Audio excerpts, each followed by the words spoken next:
Now, door stops. The door stops, I got 19 by 38 prepared. Softwood. So first thing, we'll remove these nails that I set in for hanging the door, and then close the door in the latch. I love that sound. And measure up for the head door stop first. So, being 27-inch door, the frame's been set at 27 1/8, and that's what I need to tackle.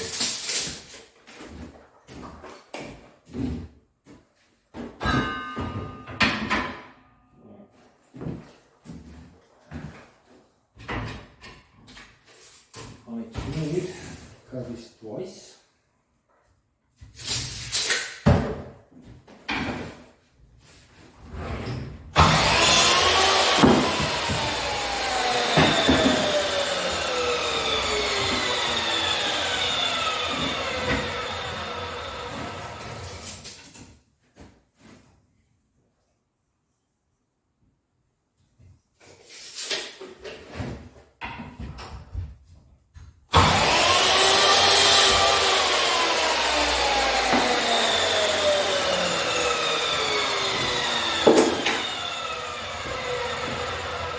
Now what I prefer to do, once I got door stop cut in length, I chamfer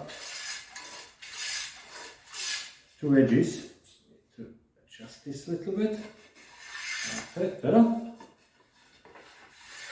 It just makes finished product far more superior than if it's not chamfered, and also it makes it easier to paint if you don't have square edges. So that's that. Then we will set the door stop in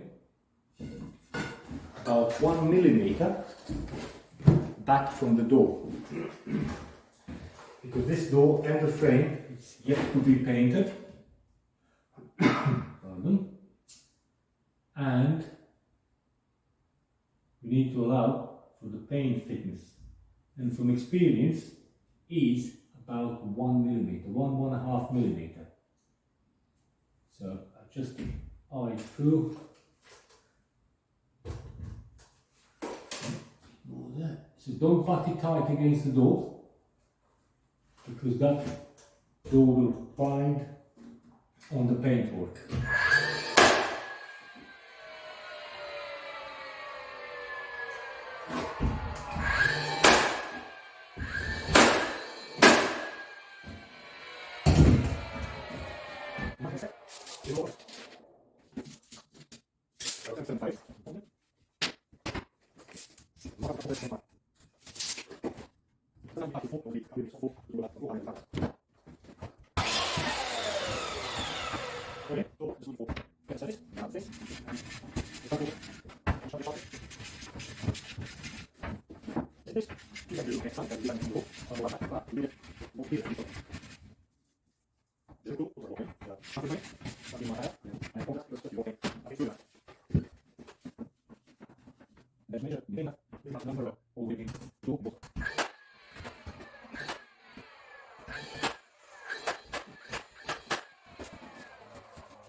Now let me show you that.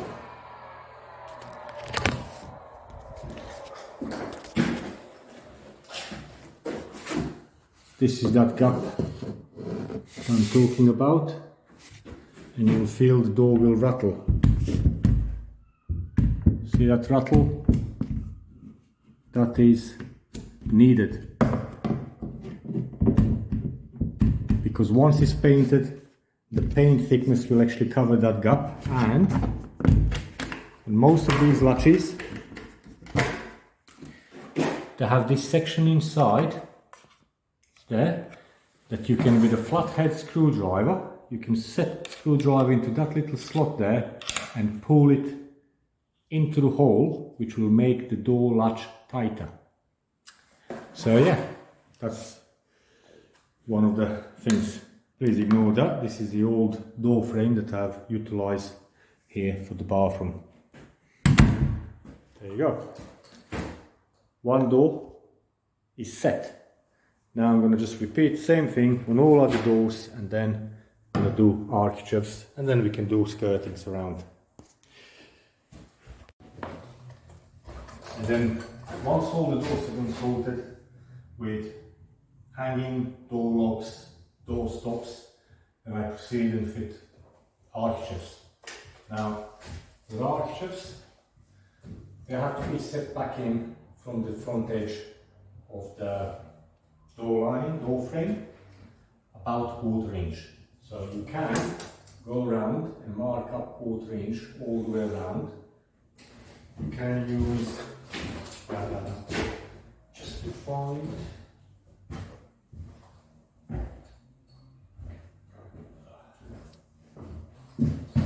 sorry, that's another room. Use a tri-square where you set 1/4 inch on the tri-square and then mark up and run down your marking.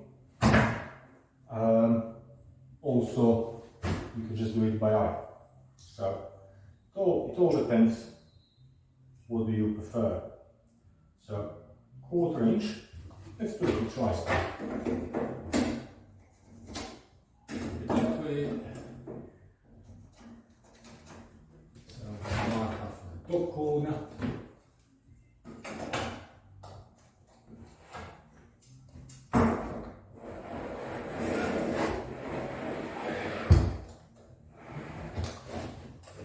Very often I just do it by eye.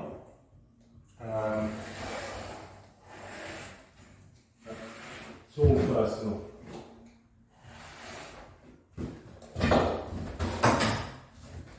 Personal preference. So now we got these 2 points here where our 1/4 inch offset overlaps from the head to the side, to the leg. So we're going to measure that up. Now, you can even guess that if your door lining is say 27 1/8, you go in with a 1/4 inch on either side, so that's 1/4 and 1/4 is 1/2 inch, and you add in 27 1/8 plus 1/2 inch, 27 5/8 or 27 3/4. It's always better being slightly larger maybe than smaller. Or you can just measure up. It is 27 3/4 5. So we'll take an architrave.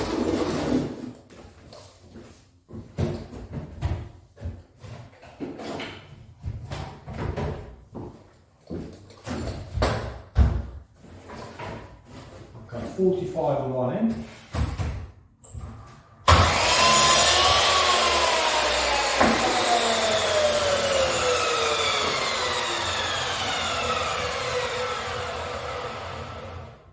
Then measured from internal corner, I'm going to mark up 27 3/4 5. Flip the chop block to 45 other end.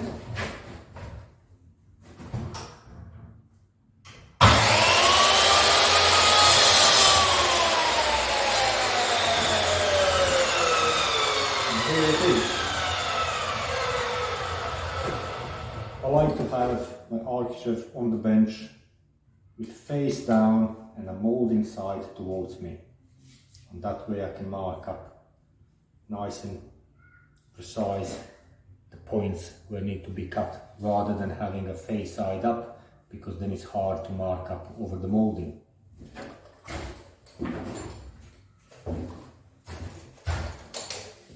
Then offer it on. And marks, and pin it.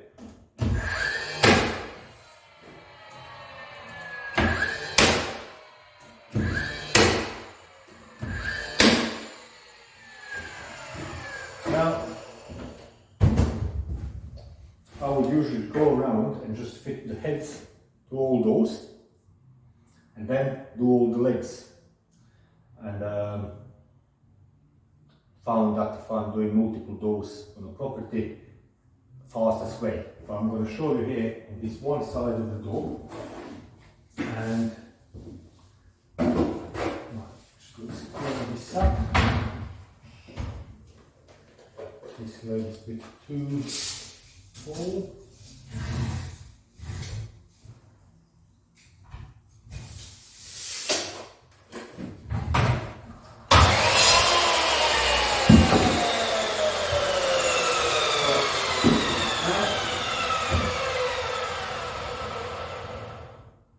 Mark up the leg. I'm going to offer that architrave down on the floor. Bring the face side against the wall and put it against the header. And then mark up top. Just bring the camera.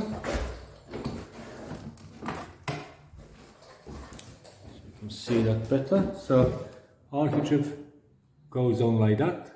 So I'm going to flip the architrave back and mark up. There you can see that pencil line marking up like that. So I need to cut it back down 45 like that, and that will then fit on there.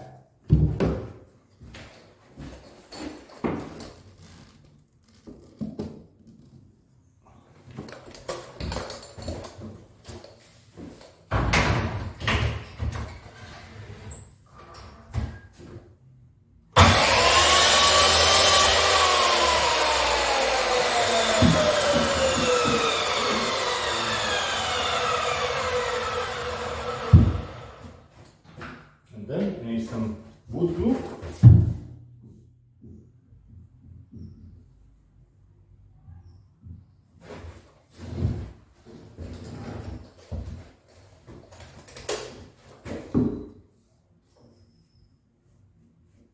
Slide it a little bit on so that glue spreads around.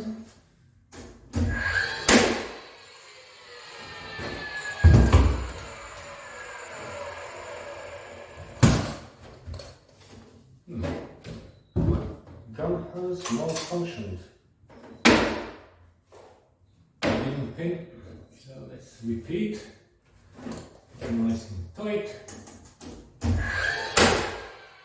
Yep, it's done.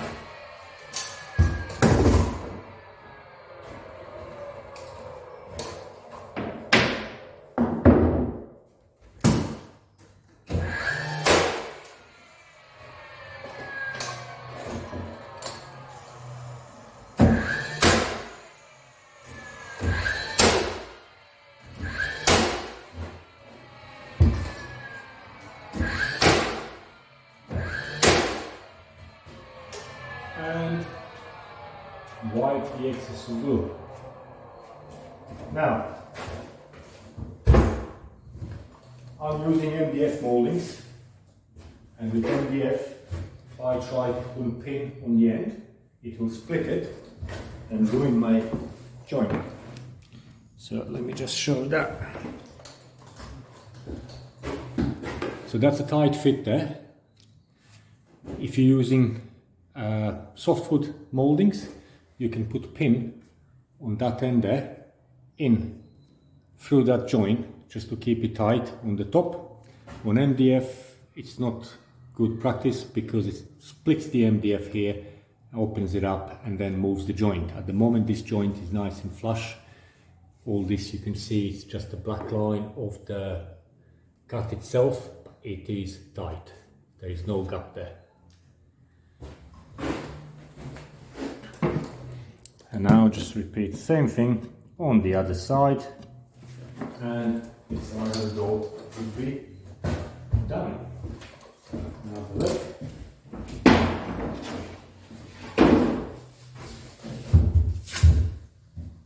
Again, right way around, flip it 180 degrees, mark up to the top. Don't need to use tape for that. And then on the job side.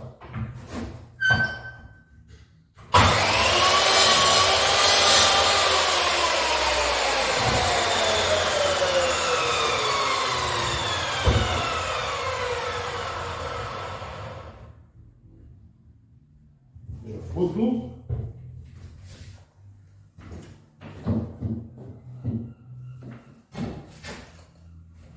Nice and tight, and slightly cutting down a little bit so that glue spreads nicely through the joint.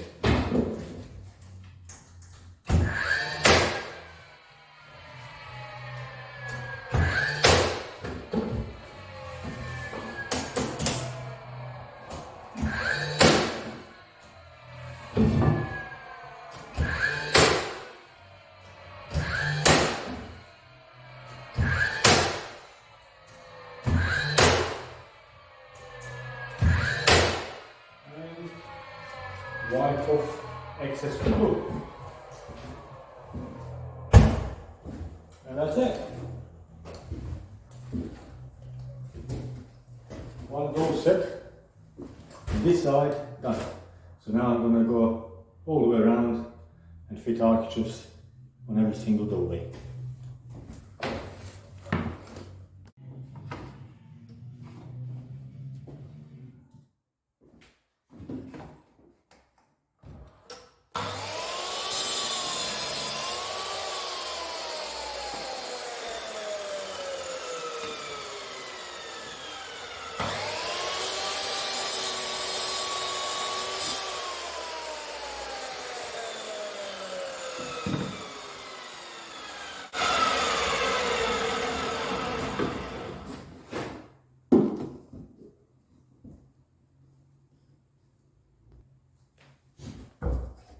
Then just use a coping saw and cut along this outline where it's been mitered, just along that edge there.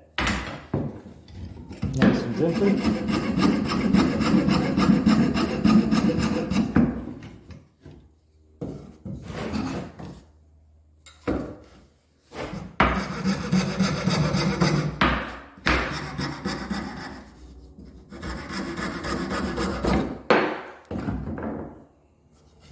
And there it is. So if we offer this to the offcut, so we got offcut of skirting, and we're going to offer this one on. You can see that that is a spot on mitre scribed joint. And then we can offer that one to the corner. When it comes to this external corner, see that's you got one internal, one external, then we can with a pencil mark up the package. Let's turn this around. There it is, pencil line there. That's the package, and then we're going to cut 45 mitre out.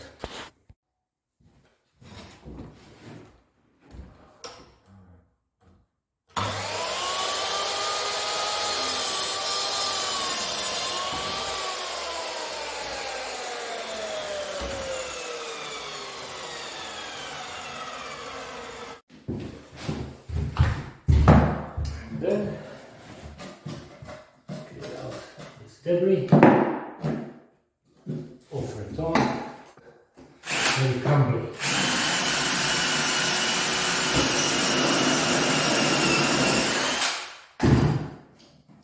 Should have put my compressor on board and a masonry nail gun. That would be really good.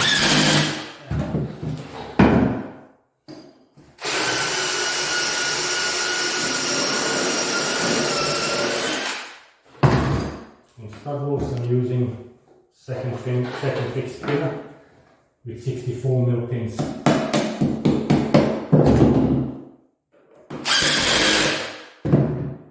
That's it. That's done. Next one. And just like that, all the way around, piece by piece, mitre, when it goes into the internal corner, we'll go in straight and butt, and then next one will be scribed around with a coping saw, and then butt it into that side there, then this one will be scribed into external mitre, and then back into the door frame. And that's basically the way how it goes all the way around the room. Another little update, all the architraves and skirting wherever needed, it's been fitted. I brought up all the cabinets from storage, from garage, in here, and trying to sort out what can I do with them. Also the bath, second-hand bath we got, it's in here, so I'll have to fit that in. Got a sheet and a half of MDF here for some boxings and things. D-humps are still running. Got a little heater here and a D-hum. Trying to dry this section here, the porch. It's the last bit of plaster that needs to dry out so we can paint it. As on previous section of the video, doors have all been fitted. So now, kitchen. If you remember one of the previous videos, I mentioned that I went and collected second-hand kitchen. My daughter found for the price of one cabinet, basically £200. Entire kitchen, cabinets, doors, drawers, quartz wall-top, sink, the lot. I didn't want to pick up the extractor because it was a bit grimy. I'll just get a new extractor. So all of this was 200 quid and it was local, so I didn't have to travel a lot, only about 15-20 minutes away. And it's not that bad. Obviously any kitchen you take apart, it's a bit dusty, it's a bit dirty here and there, and it's got some screw holes, fixings, but once it all gets installed and cleaned up a little bit, it's not bad.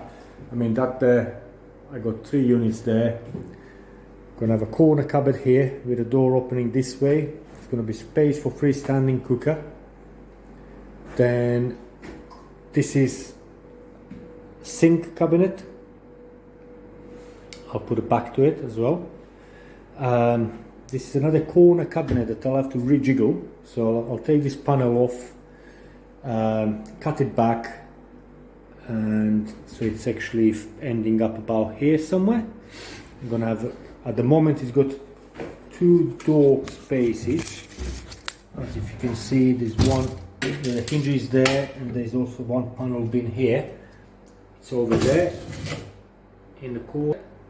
Just to show it, that's like a hinge bit there and a hinge bit there. That was connected on this side. So the doors that have been on have been 400 doors. So what I'm going to try to do is I'm going to arrange that with this sink cabinet and cut it back so I can have a 400 door on this face of the corner cupboard and 600 door underneath the sink unit or sink cabinet. Gonna have an end panel here, gonna have an end panel back there across, and that will leave me space for washing machine and tumble dryer or maybe fridge or whatever we're gonna have here, with a bit of worktop across here. And almost like what I'm trying to do is build this up a bit. I'll see how it goes, but with worktops what we got, because obviously I have to try to utilize that as well. I'm thinking about maybe putting like a little breakfast bar thing on this side, maybe one bar stool on this side here next to washing machine, lower worktop here, bit of bar, sink, cooker, bit of worktop space there. And then on this side, at the moment, this is what we got, these 3 cabinets. base cabinets. That's gonna go there, and I'm gonna leave this section here free as a optional possibility of maybe having a fridge freezer there. So over there she could have washing machine, tumble dryer, condensing tumble dryer, and on this side here she can have a fridge freezer, bit of wall top space, and a couple of cupboards above. So one of the cabinets is going to be that one there, another one is going to be this one here. That is, it's a wall cabinet. You can see it's got these hanging brackets, but their previous owners have put legs on it, so they use it on either island or something like that. It's not a big deal. I'll take the legs off and combine it with that cabinet there, put it across here. Yeah, and I've got this bit here. It's been heavily cut out. I don't think I'll use this for anything, but hey ho, got it. I have a door for it. I've got hinges. Might just get a carcass and put extra cabinet maybe on this side. I'll have to get extractor unit, so another cabinet on this side. It will be a bit tight, but it is what it is when you start making something that you didn't have. It's basically just making it up as you go along. Yeah, so hopefully it will work. No, I hope it's going to save her a fair bit of money, and then in a couple of years time, when she manages to save, to put some savings to it, if she wants, she can redo the kitchen. Then she can get a brand new kitchen, can fit it for her, whatever, however she wants it. But at the moment, I think this is plenty, plenty for startup. Beauty of second-hand units. Just removed one of these hooks, because that there is supposed to be Phillips or positive drive screw. It's completely rounded up, so I can't adjust this bracket. So one of the ways around it is I'm going to use thin curved blade on a disc cutter, and I'm going to cut slot on end of that screw there.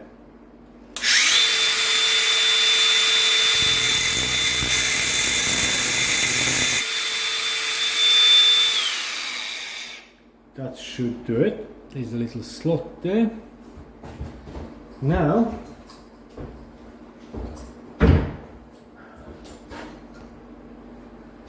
I can use flathead screwdriver to do manual adjustment. So that's going to go back on. Just to the other side.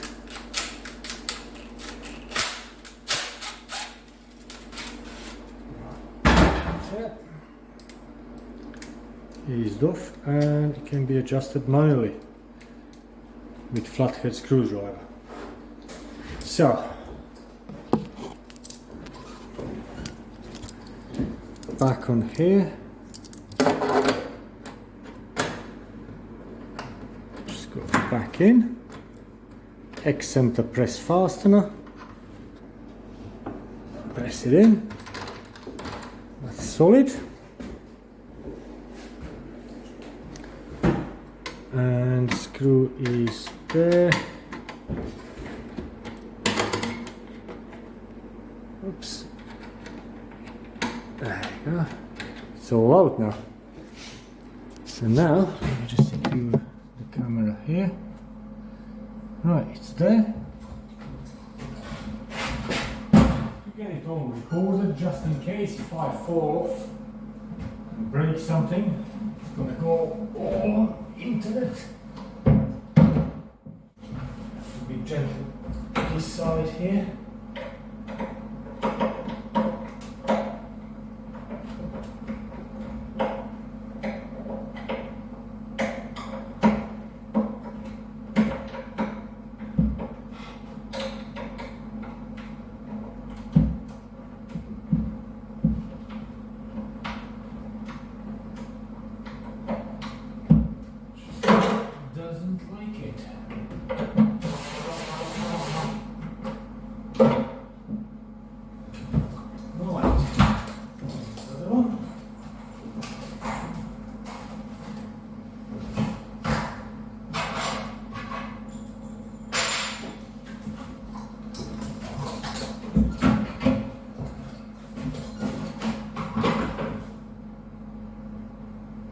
good.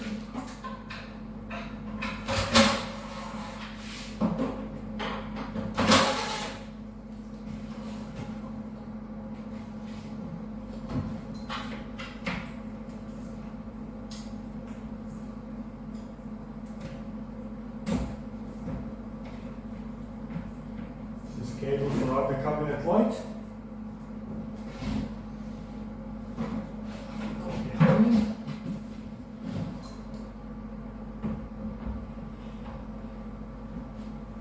That's it.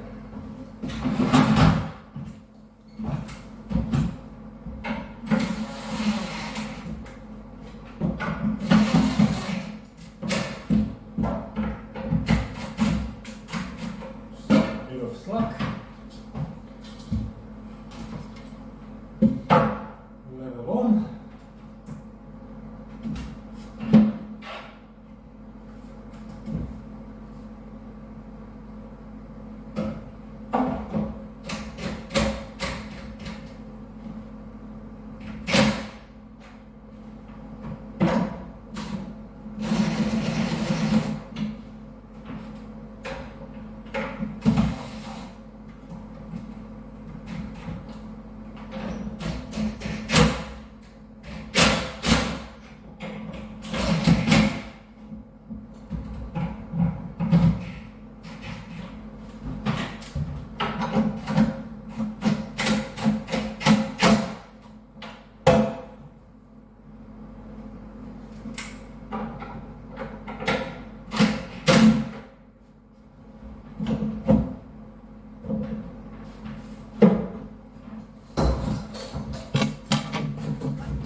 Vertical screws, connect carcasses together.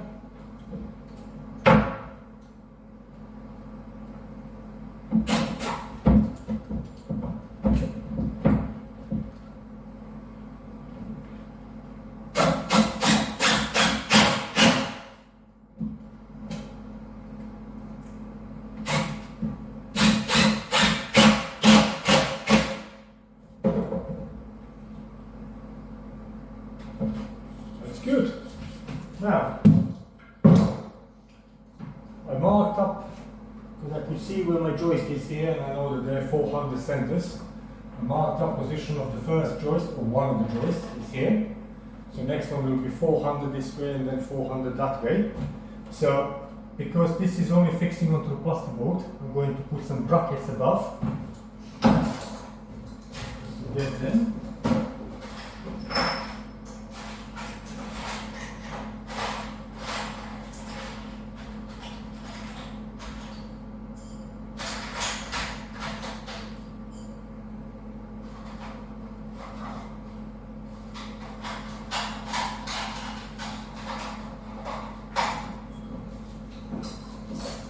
So the brackets, I'm going to put them on top of the cabinets and fix the cabinet bracket onto the stud.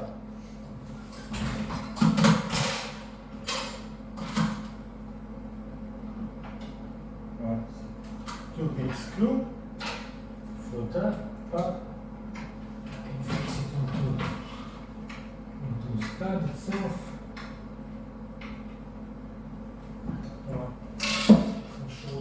Screws.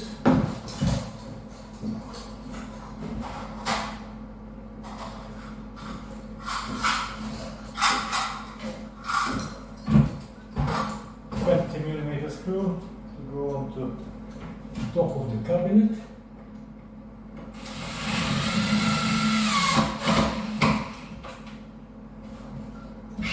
You can also fix a button across the top and fix button to the cabinet and then fix button to the wall, the studs.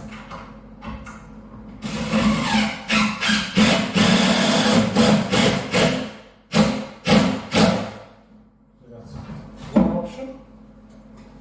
I think I might actually do this button as well.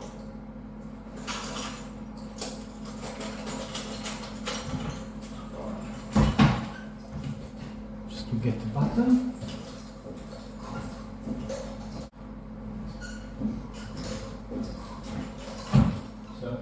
in here that might be seen from the end, from the lounge. I put a little bracket, and then from further on I can put this button on. So from this fixing is going to be 400 millimeters to next stud, then another 400 stud after.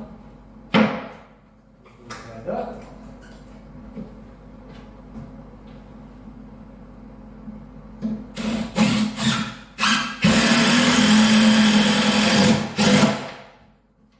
One.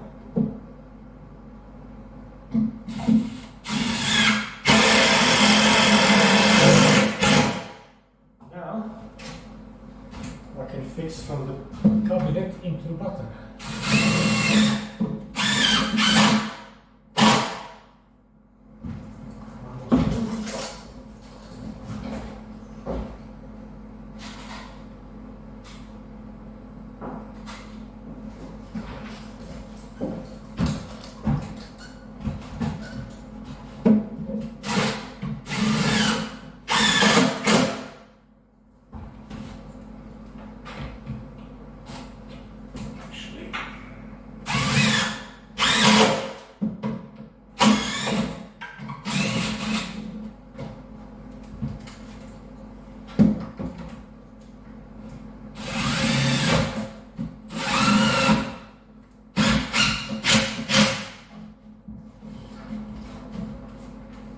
Yeah, that's a bit more solid now.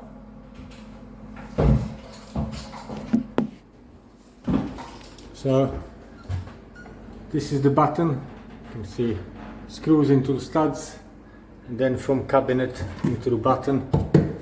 And here's the bracket on that end. It's not very big bracket, but it's just to hold that corner there. It's also held on a with the plasterboard fixings onto the board. There, these two cabinets are fixed together, and it's fixed with a button as well to the studs.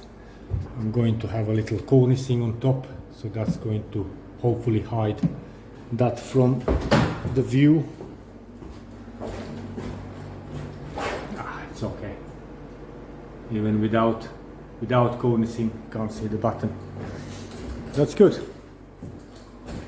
Now I just need to remove these legs from underneath.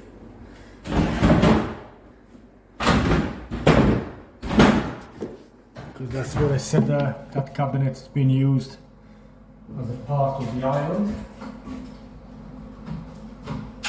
So, legs off, and keep them. I can't be used for the session.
Now that's ready, that's set in there, it's all leveled out.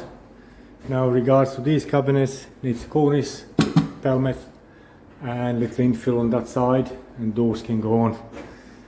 Now I can plumb that line from that side of the cabinet down, and my base cabinet can be leveled out from that point onwards. Before I do that, I want to do outside tap on that side to bring the pipe from the toilet, behind the toilet, through. So that's going to be done as well. So I'm going to now level these, fix them on, but leave that one removable so I can do the pipe.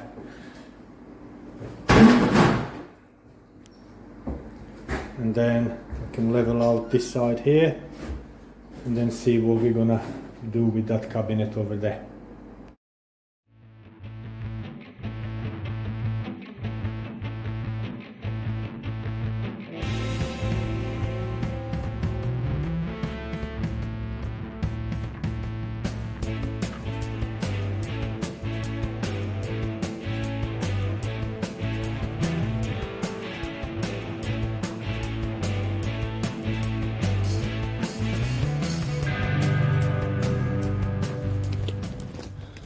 Right, the pre-cut. My hands all dusty, legs dusty, but that's basically it now. We got a piece cut here for this side. Got the sink one. That section there used to be out here, so that's been cut. It's going to be pieced in there, and piece of upstand will go there and there. Now I'll take all that off. Need to re-secure the sink, bring it forward. As you can see, it's not sitting well. I'm not going to jiggle it now because it only sits on these little brackets underneath.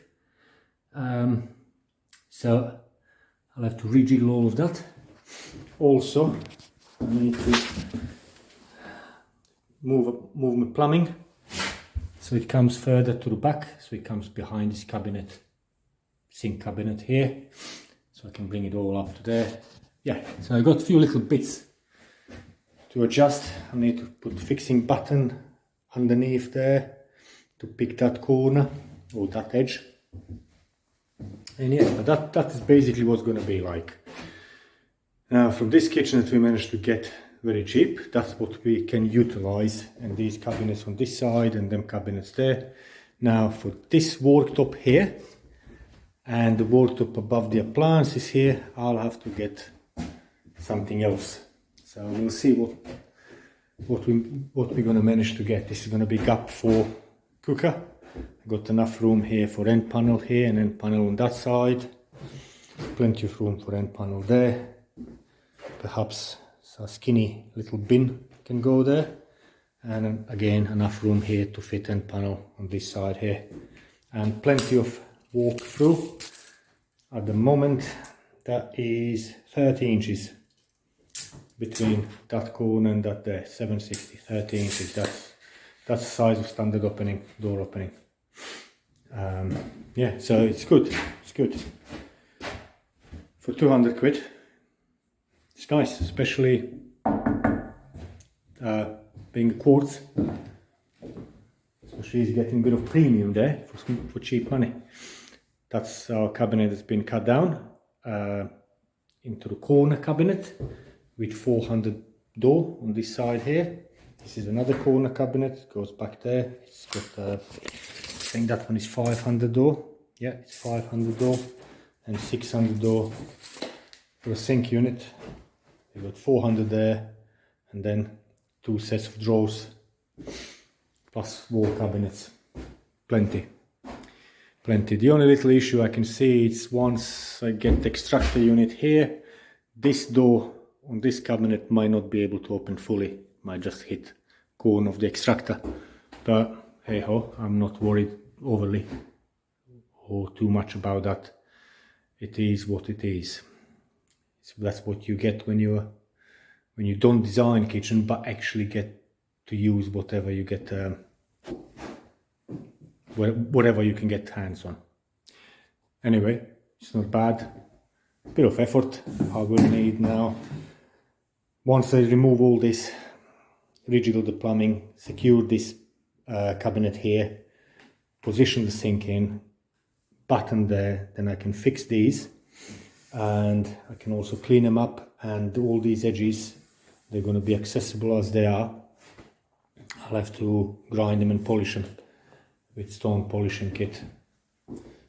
So this is a factory edge but not polished smooth, and this is the edge I cut with a disc cutter.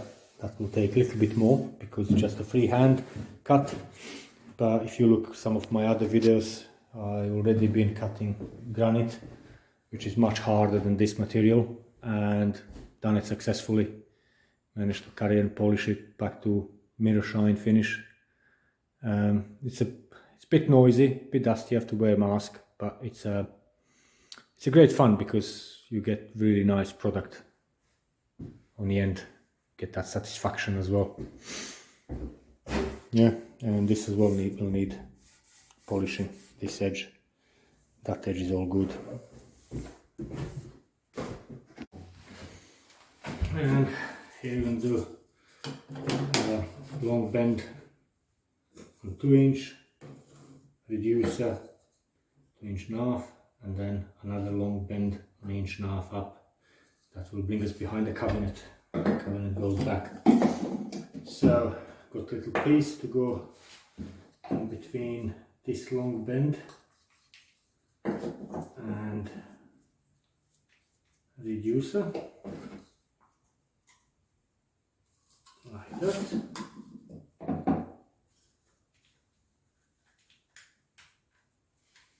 This is solvent cement.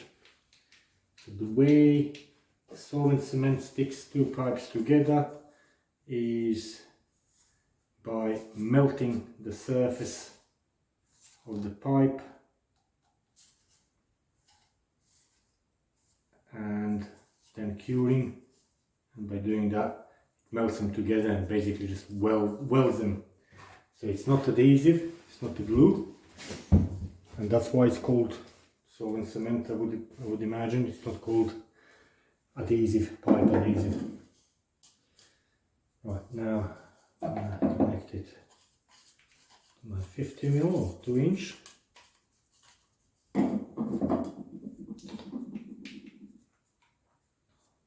Some people say, oh no, you don't have to put it on both sides. I like to put it on both sides, at least I know then it's both sides will melt evenly. So you put it in and just turn it a few times left and right, and that will just disturb that surface and allow it to melt in better, and just wipe off excess of solvent around the edges, because if you leave too much solvent on, what happens is it keeps eating through it until it evaporates, so it keeps damaging the pipe. So now next thing will be to put it onto the pipe that's coming off the floor. I have to make sure I already draw these two lines here when this cabinet is being back. So this line here represents line of this panel, and that line there represents the plane of the back, very back of the cabinet. So I have to get this piece in between them two lines. That was the reason for that. So now you don't need too much of this solvent cement on, but you have to put it in nice and evenly all the way around, because as I said, it works by melting the surfaces of pipe and socket fitting and fusing them together that way. So as long as it's all the way around, that's it. That bit's done. Now I can just bring a piece of pipe up. It comes to some manageable height. You can always cut it back afterwards.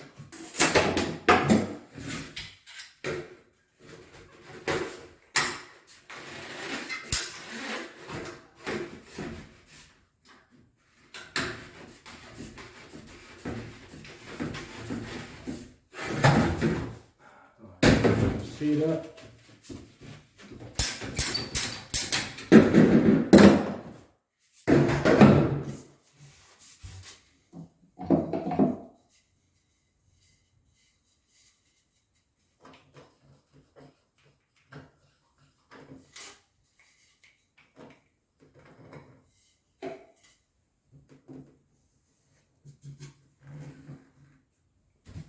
And that's it.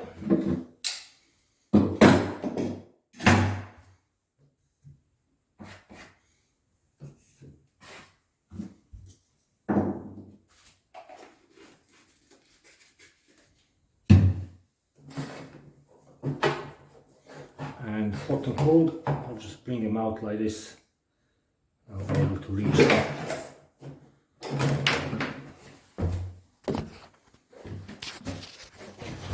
Here it is.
Right, polishing, turn this around. Right, polishing all this. This is now, you see the shine on it, on the edge.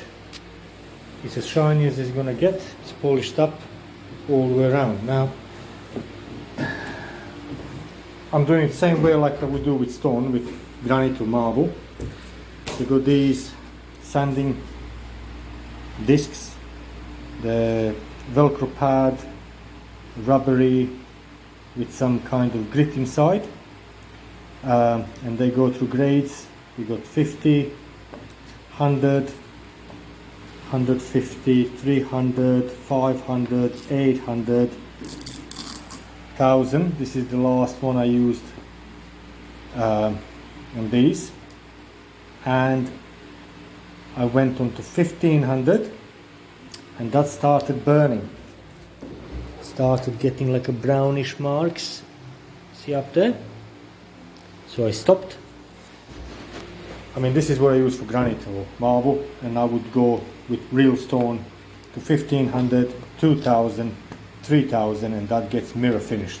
But obviously this is a quartz or synthetic stone. It's got some resin in there, so it's basically like a bit of glass and bits of sand mixed in with resin, polyester or epoxy or whatever it is, it doesn't really matter.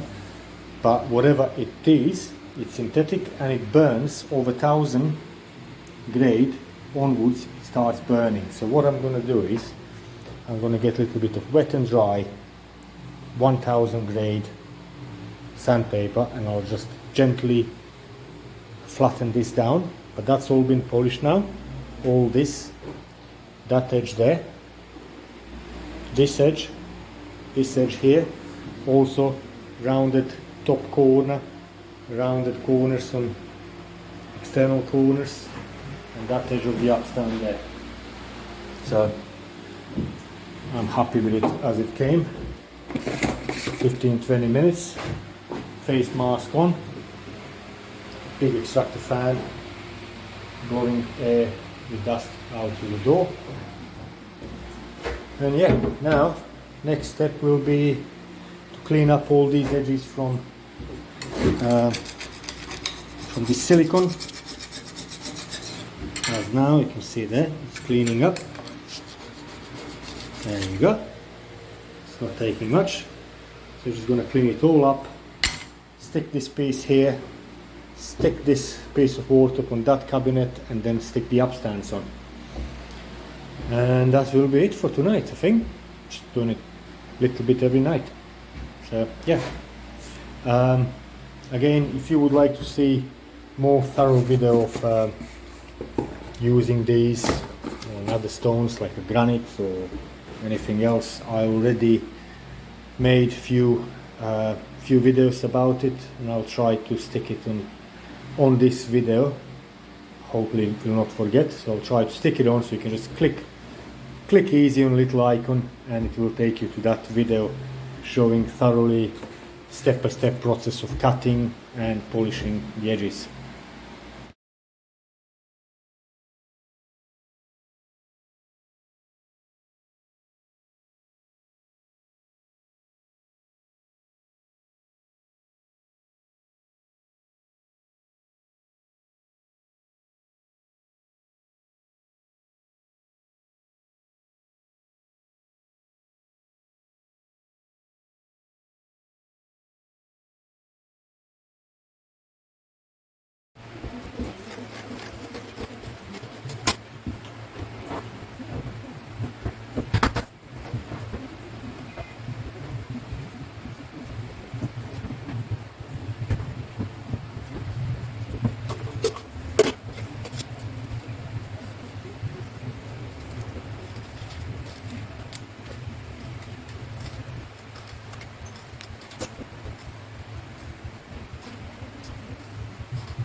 And that's it for tonight. Got top stands on, worktops on, all edges polished, all stuck on, corked up around the wall. Sprayed some bleach here, with some bleach cleaner. Just going to try, got some yellow in there, so I'm just going to try and get rid of that. And it looks like it's taking it out, which is good. That's good. Good, it works. Okay, yeah, enough for tonight. Carry on tomorrow.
activities involving a car and a pedestrian at snowdrop gardens and some of the